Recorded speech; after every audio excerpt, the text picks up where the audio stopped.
Voltamos com o nosso Tome Ciência, discutindo hoje a água nossa de cada dia, com a participação aqui, já agradeço a vocês, né? O Luiz Edmundo Costa Leite, subsecretário estadual de Ciência e Tecnologia aqui do Rio de Janeiro, o Paulo Canedo, coordenador do Laboratório de Hidrologia lá da COP da UFRJ, a Romilda Lemos, professora de Gestão Ambiental na FAETEC, e o Humberto Albuquerque, da CPRM, também presidente da Associação Brasileira de Águas Subterrâneas. Bem, antes mesmo de começar o debate, eu quero chamar a sua atenção, porque um programa de televisão a gente não consegue abordar tudo. Então, por isso, nós pedimos para os nossos convidados indicações pela internet ou mesmo por algum livro mais simples e acessível, e vocês vão poder encontrar essas indicações dos nossos convidados lá no site www.tomeciencia.com.br. Tem um setorzinho lá, Saber Mais, e todo e qualquer programa nosso você pode encontrar lá um caminho para pesquisar, saber mais, porque esse é o princípio dos pesquisadores e da própria ciência. Bem, para retomar esse último bloco, que é mais propositivo, mas antes eu não consigo tirar da cabeça a curiosidade jornalística que me foi pinçada até por uma coisa que eu vi do Canedo num artigo. Quer dizer, um franguinho de padaria, né, tem 300 litros de água atrás. Como é que são essas coisas? A gente usa tanta água assim para fazer um mero frango? Como é que são esses cálculos de vocês? A gente podia imaginar que o frango nascesse naquela máquina, né? Mas não é. Ele não nasce ali. Todo o processo de criação do frango, depois do processamento do frango para ir para a padaria, etc., esse percurso todo consome 300 litros. Quer dizer, ao se comprar um frango, estamos trazendo um frango para casa e uma grande caixa d'água de 300 litros. Para que a dona de casa sinta-se melhor, olha, quando põe aquele prato de arroz no jantar, todo mundo vai à mesa, aquele prato de arroz tem por detrás 1.500 litros d'água. Então, que não foi o da panela, foi de toda a produção da escala. O da panela são talvez uns 2 litros, enfim, é pouquinho. De modo que a nossa vida é um gastar de águas ininterrupto. E por isso é que a água é importante.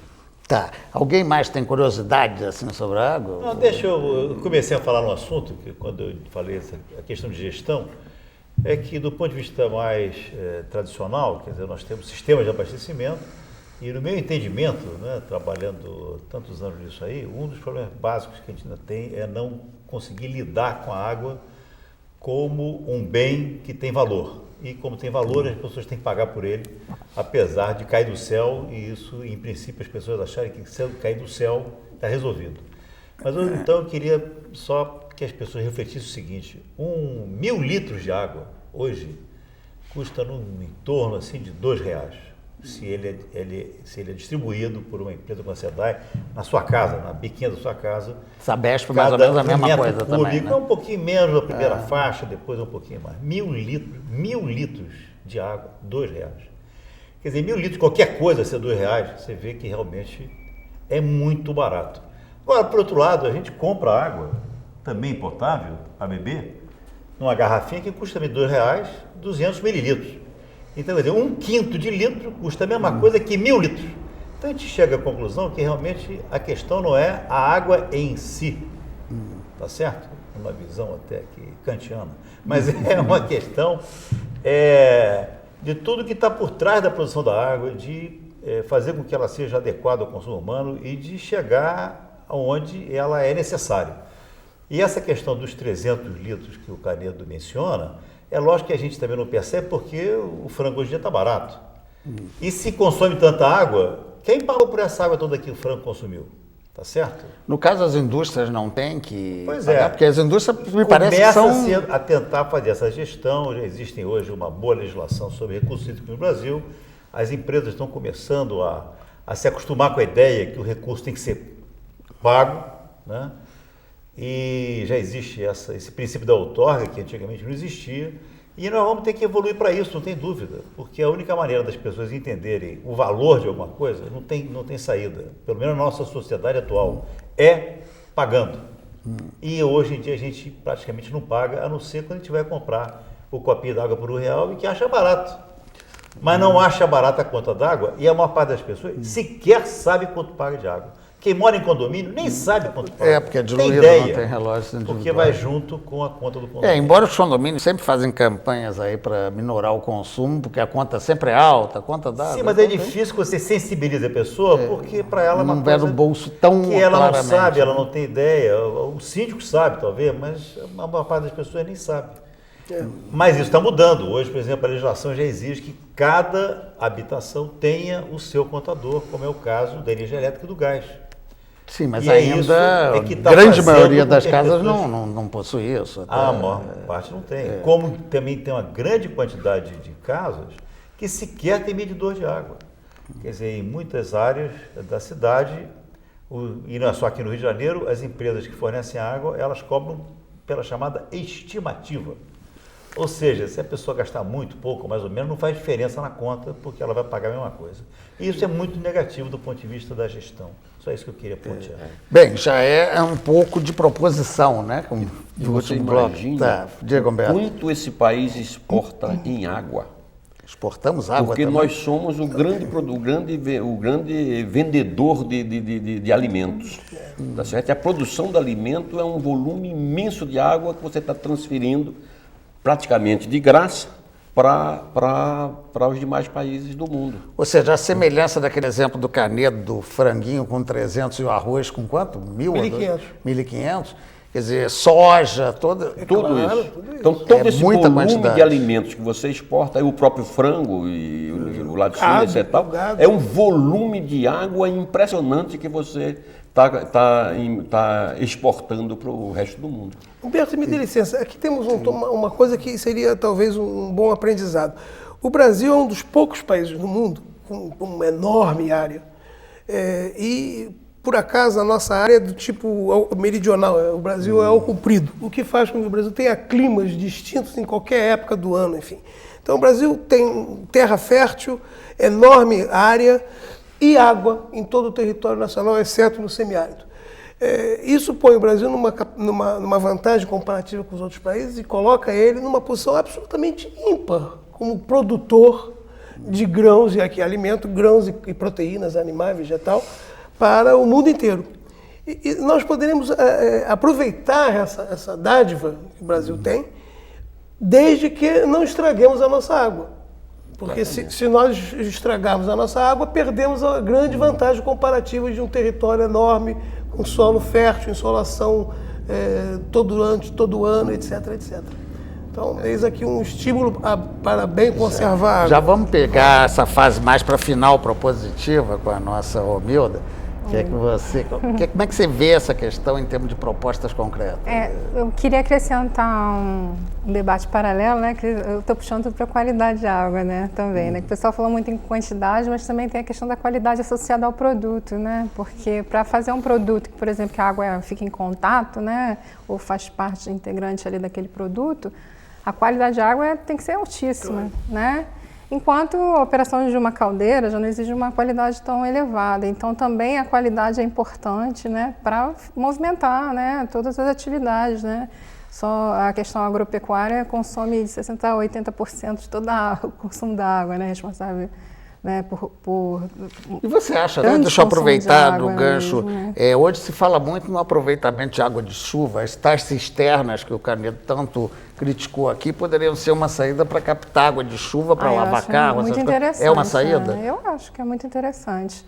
Eu sou a favor de qualquer processo de reciclagem, porque eu acho que a natureza nos fornece uma série de materiais, inclusive a água, né?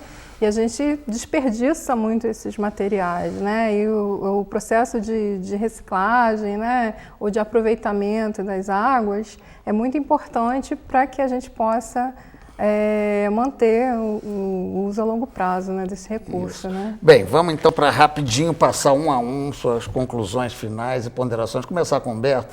Eu só gostaria de comentar mais um aspecto com relação à água.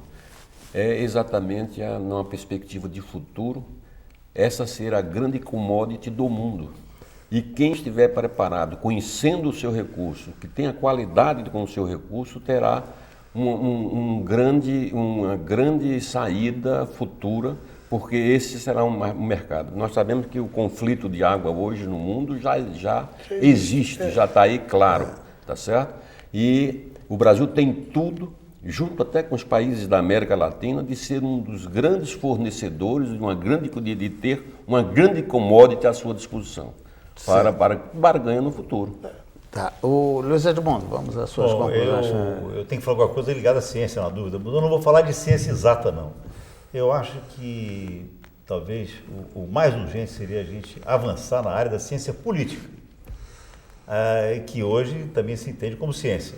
Sim. Porque realmente é uma área que nem os cientistas políticos têm se interessado muito, mas que, no meu entendimento, é onde a gente poderia ter resultados mais rápidos, que definir melhor a institucionalidade da água, definir melhor a gestão das bacias do ponto de vista econômico, porque não tem saída. Nós vivemos numa sociedade onde a economia é primordial e a água ainda não é entendida dentro desse contexto com todas as suas possibilidades e as deseconomias que gera a água quando ela fica poluída, quando fica contaminada e, portanto, impossível de ser usada. Bem, para tentar já influenciar um pouco na sua conclusão, Canedo, arredonda lá com aquele início, a gente falava num risco, né, de um estudo da ANA, de que se não houver investimento, ou seja, existe realmente riscos concretos de desabastecimento se não houver investimento, e o que é que você acha que precisa ser feito realmente para solucionar os riscos? Não, eu diria que desabastecimento nós não corremos o risco. Deixa eu corrigir um pouquinho. O que pode ocorrer é encarecer o abastecimento. E isso vai fazer com que a franja da sociedade mais pobre não tenha capacidade de compra.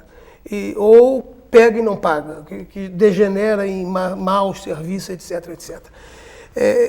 O risco maior que eu creio que a ANA tem defendido é de não se conseguir fazer a gestão que o Luiz Edmundo fala. Assina embaixo do que ele falou, é perfeito, é isso. Mas a sardinha na frente do anzol para que isso ocorra é o que o Humberto falou. Olha, se fizermos isso bem feito, senhores, o futuro do Brasil está garantido.